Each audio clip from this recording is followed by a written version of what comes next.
Hello! Hello, every pony, and welcome to Fandom to Friendship. I've actually got us on our second slide. Got a little cheat there. There we go. Welcome to Fandom to Friendship! No sneaky secrets here.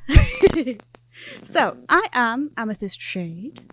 As you can see, my little face in the bottom corner is currently Amethyst rather than my own face. Partly because she's a lot cuter than me, and partly because I can't really trust the internet connection here to keep both the stream and my face going at the same time.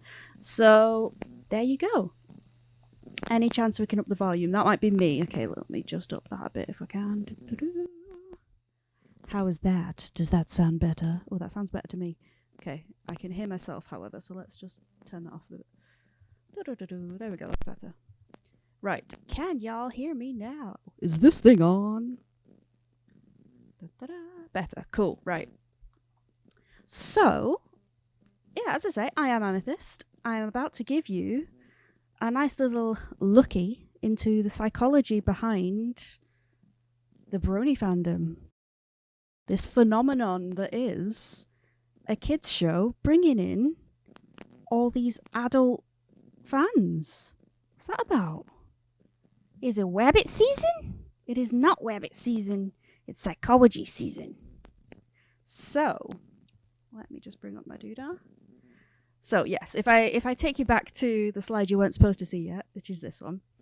This is the full disclosure that I do run a Brony network. Volume up a bit more, see what I can do.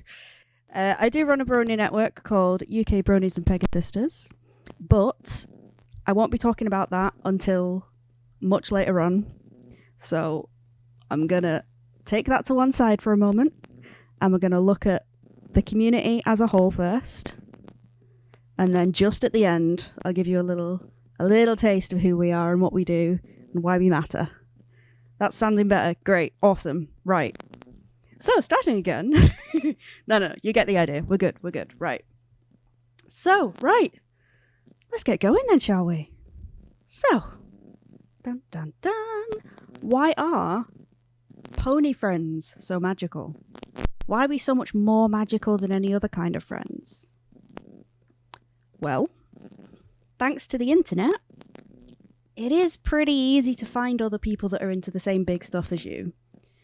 So there's pretty much a fandom for anything that you like. If that's a favourite book that you have, a favourite comic franchise, a favourite TV show, a favourite film, anything like that. And that's just the creative stuff. There's also car clubs, there's railway enthusiasts. I know we have a lot of those in the chat. We have a lot of animal lovers. Obviously, you know the furries. We had a panel on that one yesterday. And that's all completely different stuff that's bringing people together. But what is different about those types of things bringing people together and the pony fandom bringing people together? That's what I'm going to look at today with you. So, in short, because there is a shorter answer and a longer answer to this, but in short, what makes our community so much more special than every one of those that I've just listed? Yep, you guessed it. The magic of friendship. Aww. Well, that was a great panel, guys. All right, thanks for coming. Bye. Oh. No, she's not letting me get away with that. Okay, fine.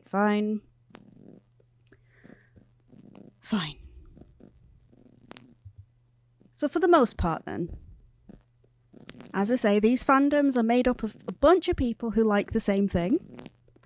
And often they don't really have a whole lot else in common. There are going to be some who manage to make a more meaningful connection with each other.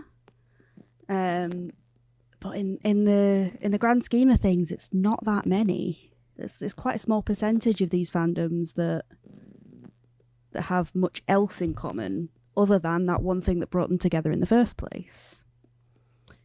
And it is reasonable to assume that similar people are going to be brought in by the similar interest.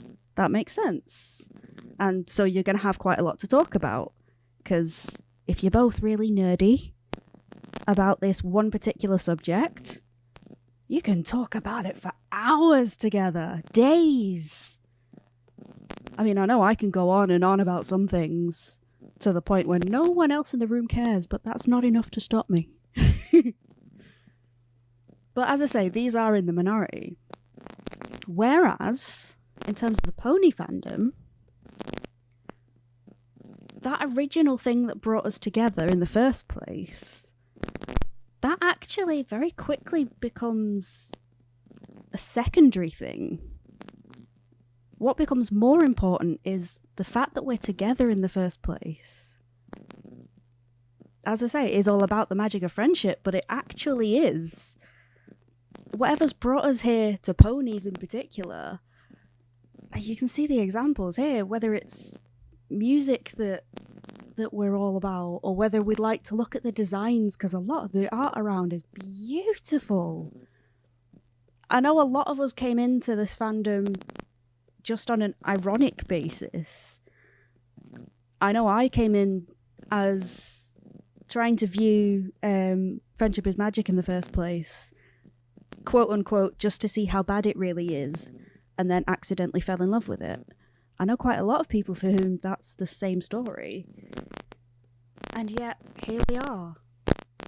This entire convention, this entire community. Yeah, okay, we talk about ponies. We do.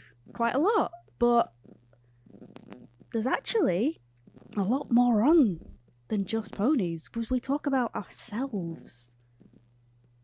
We talk about our own experiences.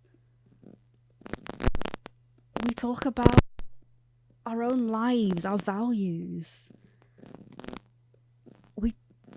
We talk about so much more than the ponies, and as I say, we get so much more out of this than just a chat about that show that I watch.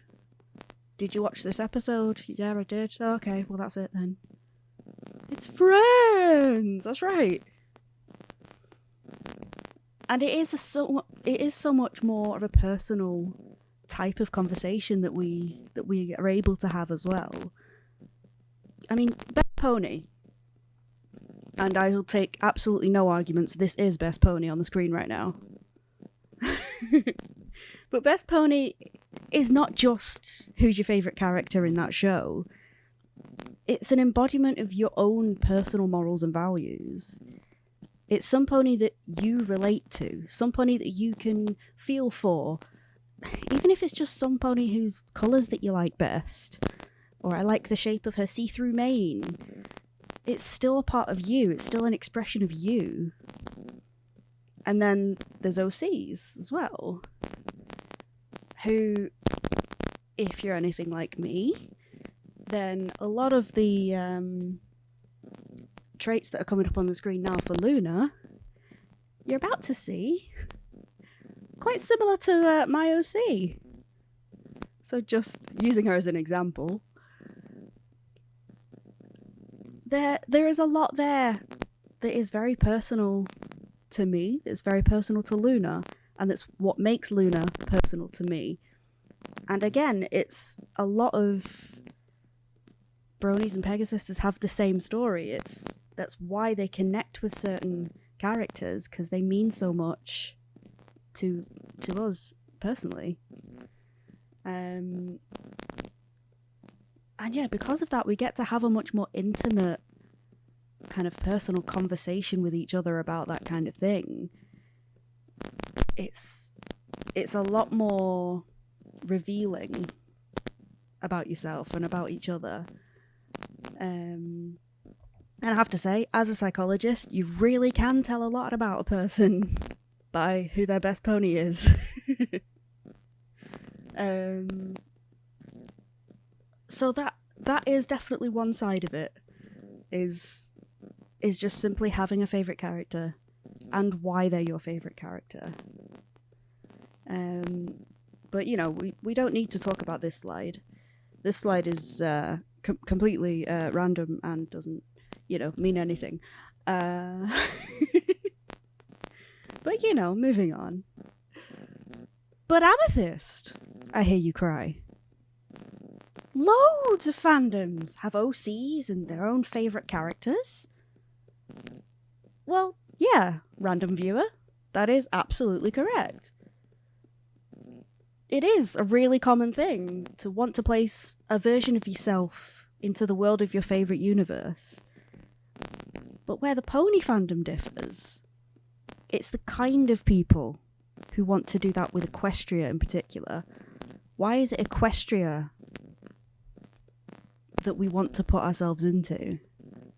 What makes Equestria any different to... I've now gone completely blank. Why would Equestria be any different to Springfield? Okay. But why is it? Because if ponies are primarily aimed at children, why is this adult following so immense? Why is it adults that are doing this? I mean, there are many reasons. There's so many reasons that these adorable horses might appeal to anyone. To every single one of us, but age isn't the thing that we have in common. When Lauren Faust first pitched Friendship is Magic to Hasbro, she stated that it wasn't aimed specifically at children. She actually said that it was for all ages, and it really is. I've seen fans as young as newborns, who just like the colours and the music. But I've seen right through to grandparents who can't wait to watch the next episode with their grandkids, because secretly, they love it just as much. So, what is it that can transcend all of that?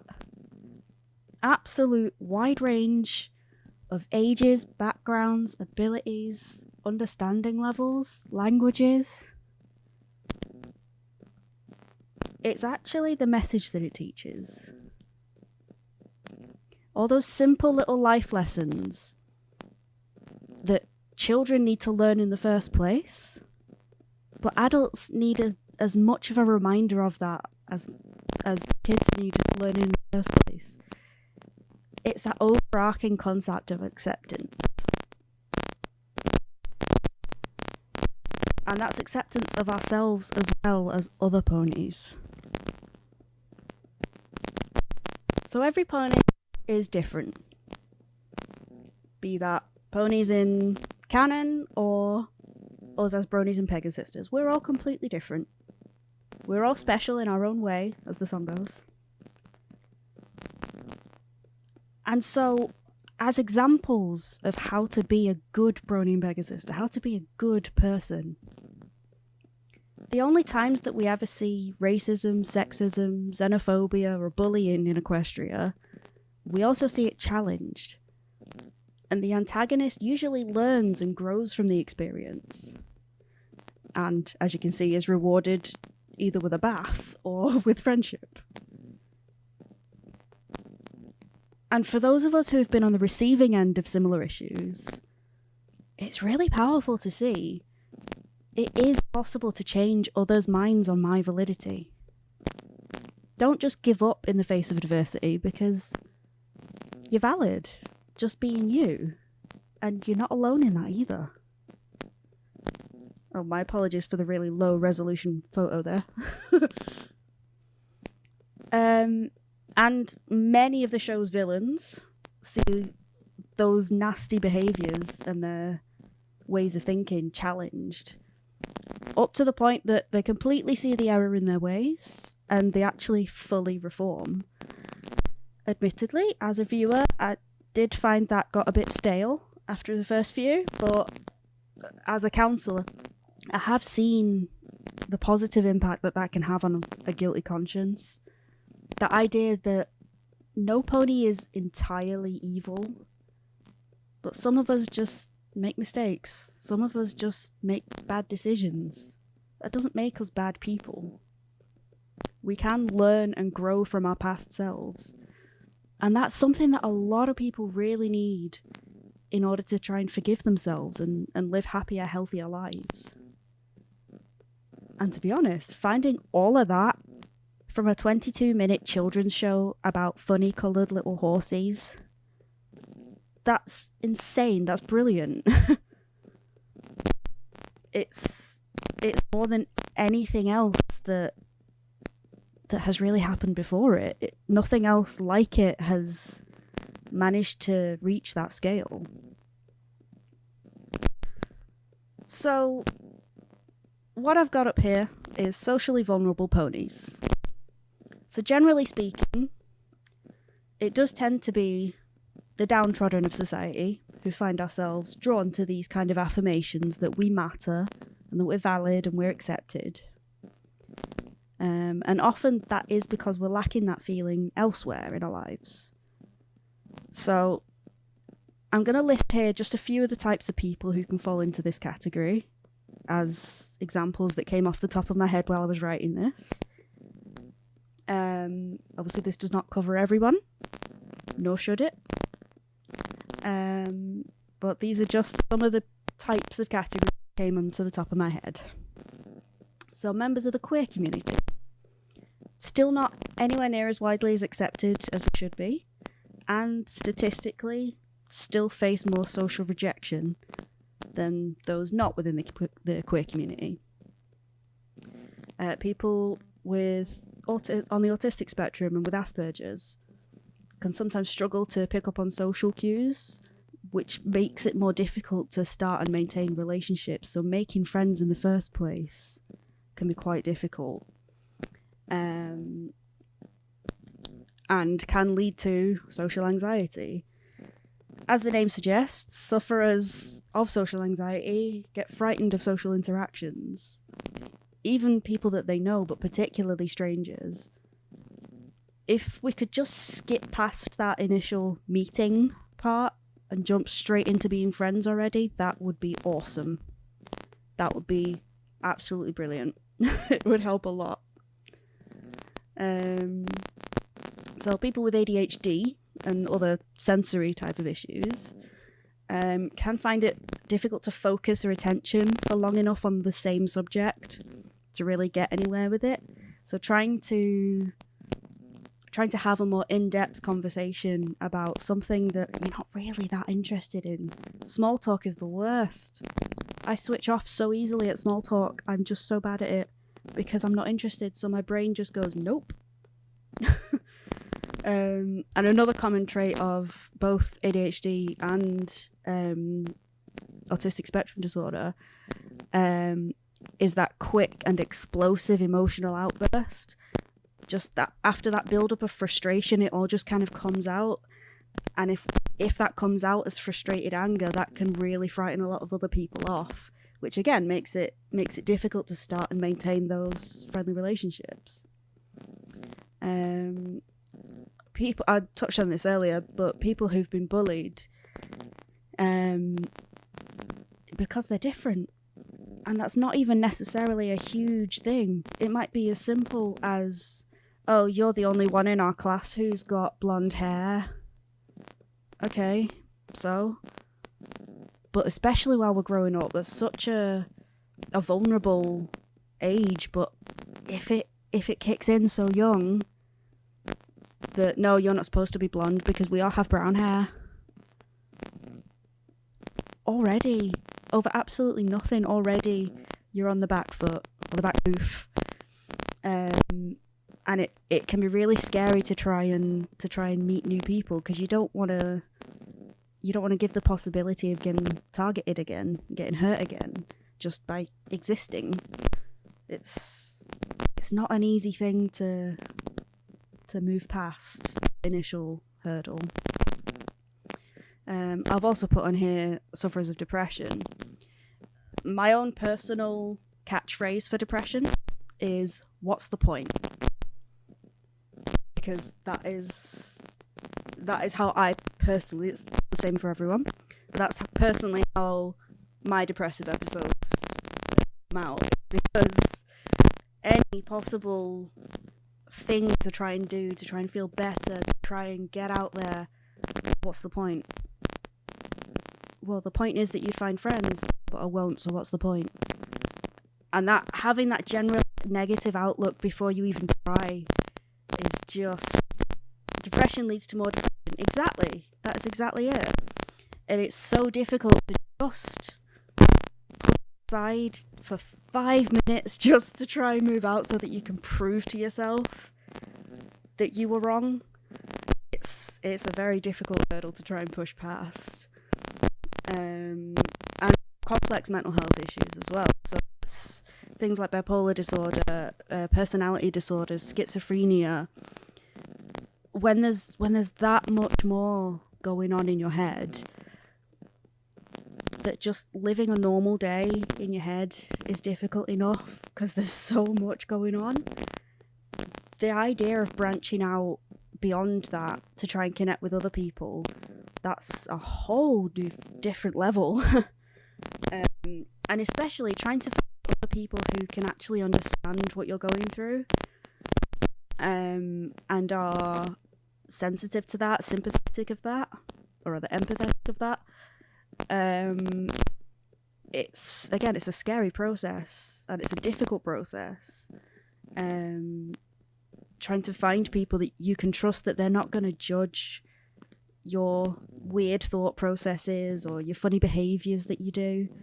It can be really difficult to achieve that, as well as just to try. And the more times that you don't manage to achieve it, the more it kind of disheartens you from trying again the next time. What's the other one I've got on here?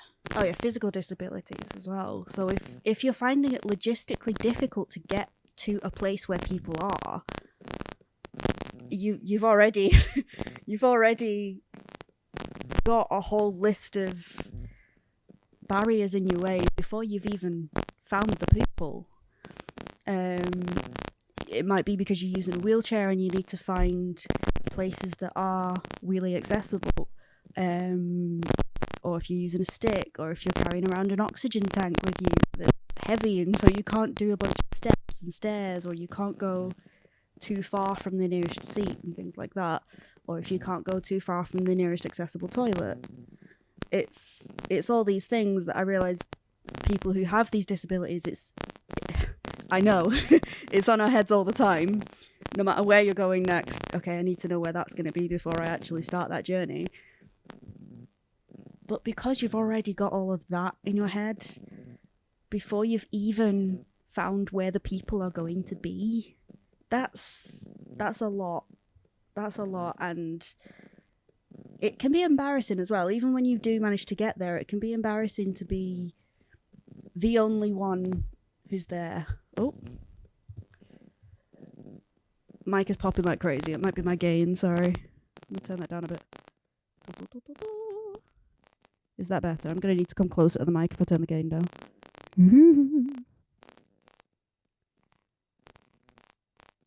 Yeah, sorry, I've got a lot of cables on top of each other here because I've just moved house, so there's a lot of interference on my mic cables, sorry. It's more crackly, like a bad connection. Yeah, it's my cables on my mic.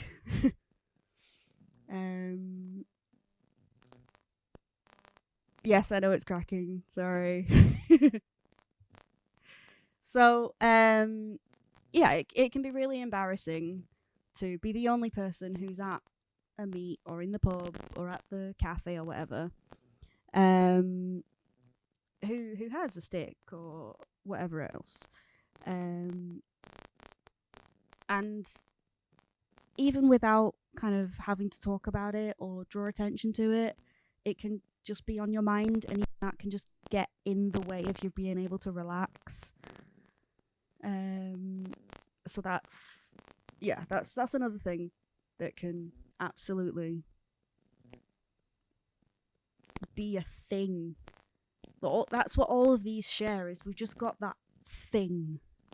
The thing that is just in the way, that we cannot get past easily or on our own. So how do we get past this thing? Well, quite often, people in these communities tend to join a community, any community. Not necessarily to do with ponies, but finding communities of other like-minded people.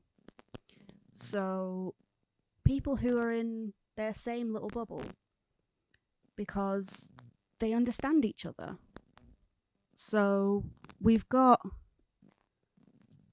I know we've got in the chat, we've had to talk about people sharing experiences of depression. People with depression understand depression, so there is a community there that can kind of support each other. And again, that leads to more personal, meaningful conversations. And honestly, just trying to find someone who understands you on that level, it really can help you feel less alone and less different and weird. Help you feel more validated and accepted where you haven't been elsewhere. So then we bring all of these types of people to a show about cute little ponies, and these little ponies are preaching about acceptance and everyone being valid and everyone being awesome. And that thing that you have, okay, so it stops you doing X, Y, and Z, but actually that thing is part of what makes you you. And you are awesome. So actually that thing, it can honestly be such a bridge between you and the right other people, the other people who are going to support you. And so when you join a community of other like-minded people who have also struggled with acceptance, straight away you've skipped that initial meeting place, because you jump in and you talk about ponies. And it doesn't have to be any more complicated than that. You just join ponies, talk about ponies. I like ponies. Who do you like? This is my favourite pony. Oh wait, I've told you my favourite pony. Now we're already talking on a more in-depth level, because I'm actually telling you about who I am. It's not just about that person in that show anymore. Within seconds, it's gone from like ponies straight into actually there's a deeper thing here. Effectively enabling us to skip that meeting thing in the first place and go straight into, okay, friendship. So, part of that is because we are all weird. Every one of us, we're all different. We're all a bit odd. So if we're all odd, then that means none of us are the odd one out. And so we're not just socially vulnerable ponies. We're ponies. We can drop that first bit altogether. We're just ponies. We don't have to be defined by that thing that was stopping us before. Now we can be defined by the people who we are, the things that make us great. Because we are great. We're musicians. We sing, we play, we write music, all inspired by these powerful messages and the sound design that's in the shows. We're artists. We draw our own styles of those iconic pony characters, and we run freelance businesses selling our art of Bronies OCs. Hashtag support your vendors. We're writers. We write stories, we write screenplays, poetry, fiction, fan fiction even, all showing our own versions of Equestria. We're craft makers.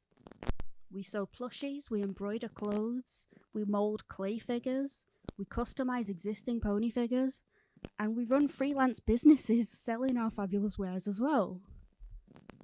We're animators. We bring visual life to those written stories. We manage to collaborate with other people to do that. And we can create some really strong moods with careful lighting. I have seen some fantastic animation in this community. We're journalists. We our favourite episodes and voice our opinion. We voice our opinion. Let's say that again. We voice our opinion. That is something that is so difficult for most of us outside of this community. But we trust that people actually want to listen. People want to hear this. And we tell the herd about the latest toy lines that's just come out. We share the latest behind the scenes gossip. And we report on our experiences at pony events for those that didn't make it. But guess what else? We're event planners. We organise those events. From start to finish, every bit of it. We liaise with a lot of people to do that. I know that the con chairs were on a little while ago, giving the in-depth view of that. Giving the madness that goes behind the scenes. And we do that. We, the weirdos, are able to step out and do that. And we're confident enough to do it. Because we know that we've got the strength and the support of this amazing community. We're cosplayers. We design, we source, we create, we sew, we wear, and we rock our pony cosplays. I know that the cosplay showcase is going on the other stage right now, as we speak. And it's just so inspiring to see it. It is. And we're voice actors. We can bring life to those written lines that our fellow bronies and Pegasisters have written. We can bring personality to those character concepts. I could go on, as you can see. But you get the idea. And here, among our fellow weirdos, we are each so much more than what the rest of the world would define us as. We don't need to apologise for who we are here. We don't need to explain anything. We're just accepted without question because we belong. We belong. And for many of us, this fandom is the only place that we feel like we can belong. And that's what makes it so precious. So now I've given you the speech, the power speech. Just before I move on, I want to take a minute and just have a look at how busy this screen is right now. Look at all of that pink on there. That's a lot. That is a lot of things. That's a lot of people. And that is a lot of awesomeness. That is just so wasted out there in the rest of the world because it's not able to get out there. But here we are, being awesome together because we feel like we can. Anyway, feels moment over, sorry. Okay, so. Oh, and streamers as well. I forgot my own thing. So, right. We're going to go into the science behind it. I promise you I will be brief. I'll try and be brief. But the psychological science behind this is an American psychologist by the name of Abraham Maslow. That's that guy there. Back in 1943, he wrote a paper on human motivation. So he wanted to study and make it known exactly what it is that makes us tick. What makes us want to do anything. And as part of this paper, he created and included a model that we now refer to as Maslow's hierarchy of needs. Sorry, needs. Ponies, right. It's a pony thing. We've got the pony rainbow. Fine, cool. Just to say, this isn't usually a rainbow. It is usually a pyramid, but it's not usually a rainbow. But I found this one and I couldn't not use it, so. Today we're having Maslow's hierarchy of needs. So, the idea with this is that every human that has ever existed, so we're going straight back to caveman times here, has to use this pyramid in order to live a functional and happy life. And the way to do that is to start right at the bottom, and we have to fulfill the needs of these different categories.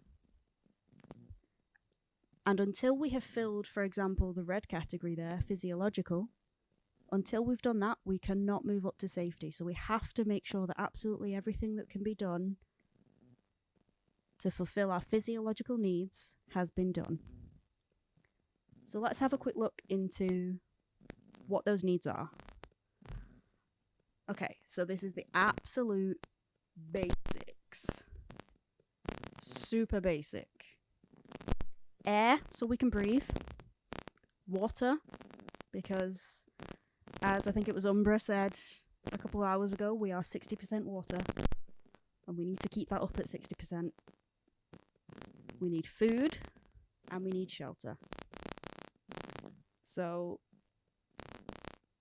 obviously, if we're able to breathe and eat and sleep and poop, we are able to physiologically survive.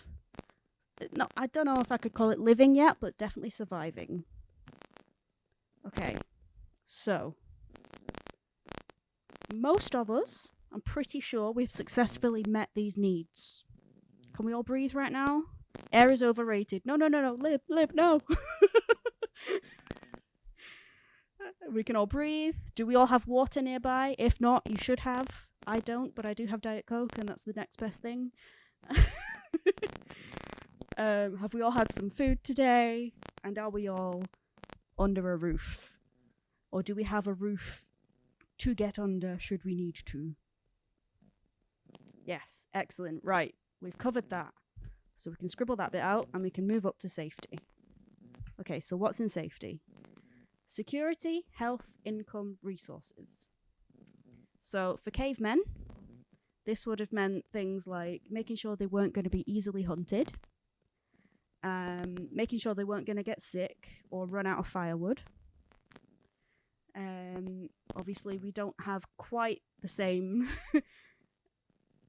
issues to meet that in modern times. So in modern times, this is things like locking your front door, regularly seeing your doctor, which I know there's a lot of us who not been doing that as often as we should. Obviously, this year that's not as optional. Income. Now, whether your income comes from wages or commissions or benefits, anything that we can use to pay the bills for our resources. So that's your bills. That's your heating, your lighting, and your water, and your council tax. So you've got a house to live in, if you pay council tax, that is.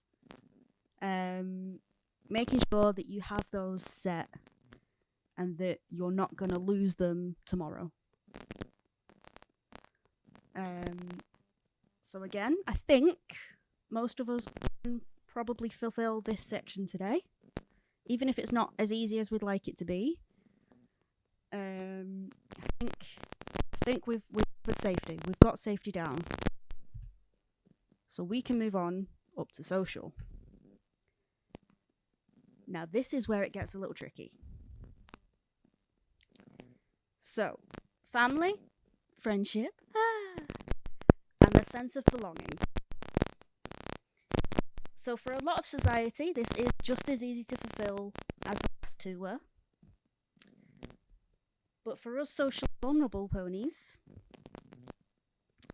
we can struggle to meet this quite a lot. If we're struggling to make and maintain relationships, this is a lot more difficult. The problem is that if we don't manage to fulfill these yellow needs, we don't get the chance to start working up on the next levels. So let's have a quick look at what we're missing out on. Why does it matter that we're not fulfilling social? So things like self-esteem, respect, confidence, and achievement. How many of us have low self-esteem? I certainly do. How many of us think rubbishly of ourselves? That's totally right. Rubbishly is definitely a word. And so if we haven't managed to meet social needs, we're not able to get a chance to even try yet at fulfilling those esteem needs, those green needs.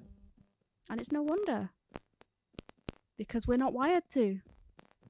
We're not supposed to be able to do that yet, because we need to have that support in place beforehand. So what's this ridiculously overworded top one here then? Self-actualization. So that's just a stupidly long word for your creativity, your freedom to create things and put your stuff out there, your spontaneity, your problem-solving skills, and achieving your full potential. So really feeling confident enough in yourself and free enough to just do your thing. And again, we can't get near that if we haven't met not only the green needs that let us feel confident enough, but actually those yellow needs that give us the support beforehand. No wonder we miss it so much. And no wonder friendship is so magic. Okay, I said I would keep it brief. So I'll leave the lecture part there. I can see my time's rolling. Anyway, so I'll just do this last bit quickly. Self-esteem. That tickled me. So I'll just do this last bit quite quickly. But there we go. We now know that there is a community around MLP. We know why it's so awesome. And we know now why we need it, why it needs to matter. The only thing that's left is to join the herd. Enter UK Bronies and Pegasisters. Shameless plug. So, who are we? UK Bronies and Pegasisters are a predominantly online at the moment network of UK-based fans of MLP. Of all generations. It's not just Gen 4, although there is a majority in Gen 4. But every pony's welcome. We do have members from outside of the UK as well. But the reason that we are more specific to the UK is because we hold meets, in-person meets. Which obviously, if you're over in America, or I know someone in the chat earlier was from Singapore, obviously knowing the intimate details of which pub to go to on Thursday is not really going to be as useful information to you if you're in Singapore. However, we are, as I say, mostly online at the moment for obvious reasons. We are the largest, most active, and still fastest growing Brony network in the UK. A title we are very proud of, especially because we're less than 3 years old still. We will be 3 in December. Woo. And that down there is our website, so that when I inevitably get cut off in a minute, that's where you can find us, and links to, as you can see, all of our platforms there. We're on Facebook, Discord. We have a Steam group so that you can go and game with Pegasisters. Find each other online, and you can just go find people to play with. There's quite a few people that are like, well, I'm wanting to play this game, but I don't really know anyone else who plays it. Drop it in our Facebook group or our Discord server or something. Someone, I bet you, someone out there also is in the exact same boat. I want to play this game, but I don't know who with. Well, there you go. Now you found a pony, and you know that because they're one of us, they're going to be nice to you. Because they better. We're also on Twitter. I don't know if any pony has seen our Twitter feed this weekend. We are at UK_bronies. And we've been following along all weekend. We have a DeviantArt group for all our artists to share their beautiful work. And we now have a Patreon to support us as well, which is awesome. So, don't know. Oh, I haven't forgot about our mascot. Don't you worry. I've not forgotten about Misty. We'll get to Misty. So this is a screenshot I've taken just directly from the website because it was the easiest way to show. But I know on Hypnohooves' panel yesterday, he talked about finding meetups that are near you, or setting up your own. Both fantastic, absolutely fantastic. As you can see, we have a map here of our current running meetups. Most of these are monthly. And most of them are online at the moment. Some of us have suspended altogether at the moment, either because it's difficult to get all online at the same time or because of kind of new work schedules that have come in because of COVID and everything like that.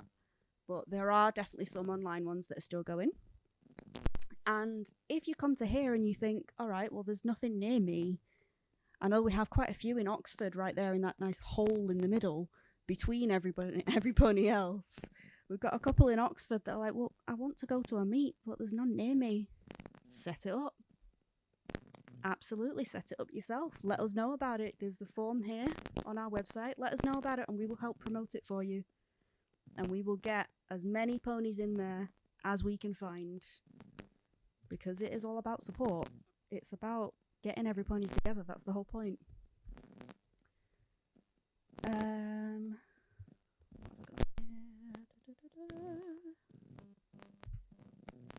Oh yes, that's the next one. Of course, I forgot I'd put these logos on. I've got a couple of logos here. That top one is the Lancashire Bronies. That's my Manchester Bee Meet. The Leicester Bronies, and that's the Trottinghamshire Bronies logo as well. That's just a few of the ones that we cover. So projects and competitions. So every now and again, we hold competitions. They've usually been art competitions in the past, which is where you can see all the beautiful art coming from here. These are the winners of ours that you can see coming up. We've held competitions in the past, and they're usually themed around Nightmare Night or Hearts and Hooves Day, or we had a photo competition for last housewarming? Might have been the year before. Our most recent one was actually took up most of this year because it was such a big project. So we'd asked every pony in the community, which is we're probably clocking on for 1,000 now across all of the platforms. We're probably clocking on for about 1,000. Who's that Ponymon? And we wanted ideas from absolutely everyone, as many ideas as we could get in, to try and make our collaborative pony mascot. Because we wanted it to be a community-made thing. There's no community feel behind, like, if I created an OC and decided, right, this is your mascot now, you have no emotion towards that. You have no connection to that. Who is that? I don't care. So they all came in and we got absolutely everything. We got music in, we got pictures, we got ref sheets, we got written ideas, absolutely everything. And it was fantastic and I'm so proud. And who's that Pokemon? Is Misty. Oh, she's so cute, and I love her so much. And over the next little while, you're going to be seeing a lot of Misty, because she needs introducing to our fandom. So last night, she was with us, doing the watch over on Twitter. We were doing a tweet along, and that was nice. That was lovely. But what else? Let's go. We also have a page on our website for our talented members. So that covers basically everyone who has their own little business that they run. So artists, crafters, musicians, and fanfic writers are who we have on there at the moment. But if you do absolutely anything that offers a product or a service, and you want help promoting your product or service that's anything even vaguely to do with ponies, let us know. There is a form at the top of this page on the website where you can fill it in with your details. It comes through to me and I'll have a look at it and I will give you a button on that, and anyone can come to our website, find your name on there, click on your name, boom, it goes through to your whatever it is, your YouTube or your DeviantArt or your website, wherever it is that you want. Because again, we just want to support every pony, give every pony that chance.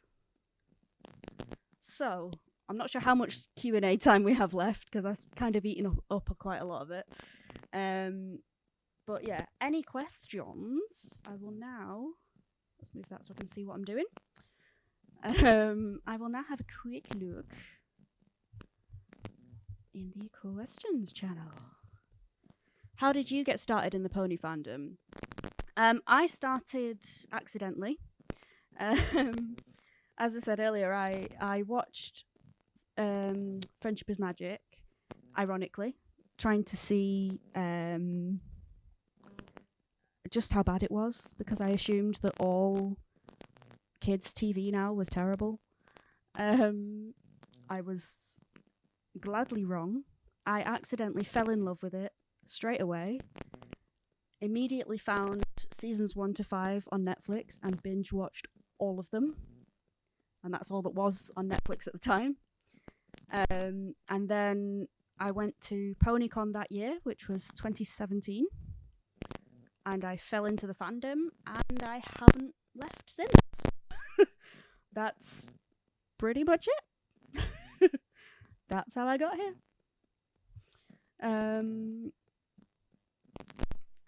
That was quite an experience, actually, because I hadn't really been out or kind of seen anyone in a long time before that, because I was very ill. I was very not well. So it was quite a scary thing.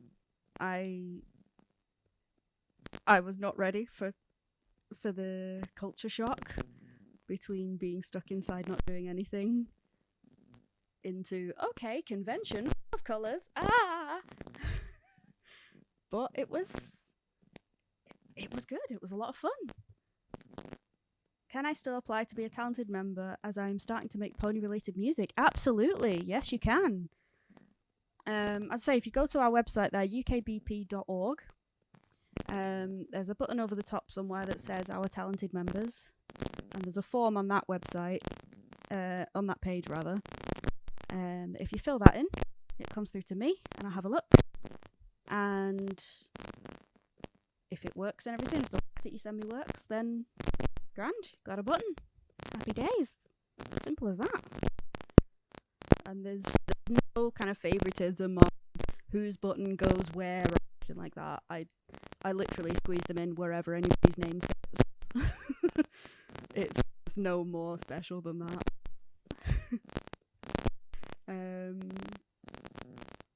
I have quite a few little pictures on here of my OC as well.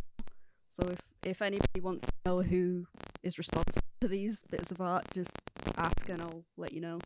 I believe they're all our members. I think they are. If not, I can find out.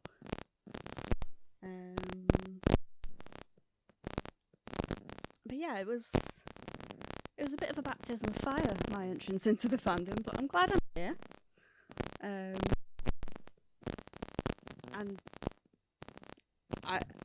it's difficult actually to try and describe how I went from in the September.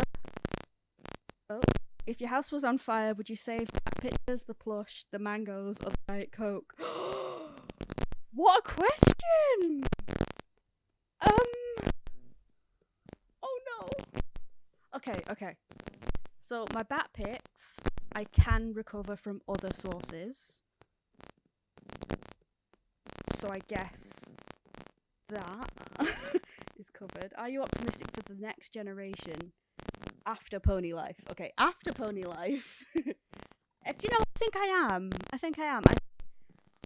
It will bring in a new generation of bronies and Pegasisters as well with it. Much like 4 has brought in a new generation of bronies and Pegasisters who weren't necessarily aware of the fandom or anything from G3 and before. I think we will get a whole new generation of fans coming in, which will be awesome, because it's always a nice burst of that energy, isn't it? It's that nice kind of, oh, you're really excited about this. God, I remember when I was really, really excited about this. Oh, I missed that. I want that back. Okay, yeah, let's join in this excitement, and it all just kind of builds on each other. You all kind of hype each other up, so it definitely helps to keep it alive. And in terms of the fandom alongside the next generation of the shows and everything, I mean, you've seen, even just in here, we still have fans here from Gen 1 who were fans during the time of Gen 1. So I know, particularly last year at the end of Season 9 of Friendship is Magic, there was a lot of kind of doomer talk about, oh no, the fandom's going to disappear. Everyone's just going to vanish. It's going to be gone. Absolutely not. UK Bronies and Pegasisters, we actually gained almost 100 new members right after that final episode aired. And we wondered as well. We wondered if we would suddenly have people kind of tapering off and, oh, we're going to lose a load of members because they're done with it now. The exact opposite happened. We got so many new members, and we're still getting new members in every day. And it's brilliant to see everyone just still coming together with that same spark. Every time there's a new person in, it's always, oh yay, the herd will never die. Absolutely. Absolutely. I'll die with the herd. Yeah, it's time to start wrapping up. Awesome, no worries at all. Yeah, it's just that vibe, and that, as I said earlier, that message of acceptance is so much more than just the show. I think there's much more to it than just the actual show. I know so many bronies who, even ones who came in through Gen 4, if it's actually been ages and ages since they watched the show. Like, oh, I only watched up to Season 3 and I haven't actually watched anymore, but I'm still in the fandom. Excellent. Awesome. You're here. Stay with us. Great. Love the pony. You're so awesome. Oh, thank you so much. You're awesome. You're breathtaking. If anyone does have any other questions, that's Discord on the screen. At Amethyst Shade, capital A, capital S, #1980. Guess how old I am. I'm about, at me or DM me, whatever. Or if you join UKBP Discord, I'm always about. Take the night shift because I'm a bat pony. So I'm usually up in the middle of the night. Get everything. But yes, thank you so much everyone for being here. You are all amazing, and thank you so much for your support. It really is. So yes, thank you. I love you. Goodbye, but only for now, not forever.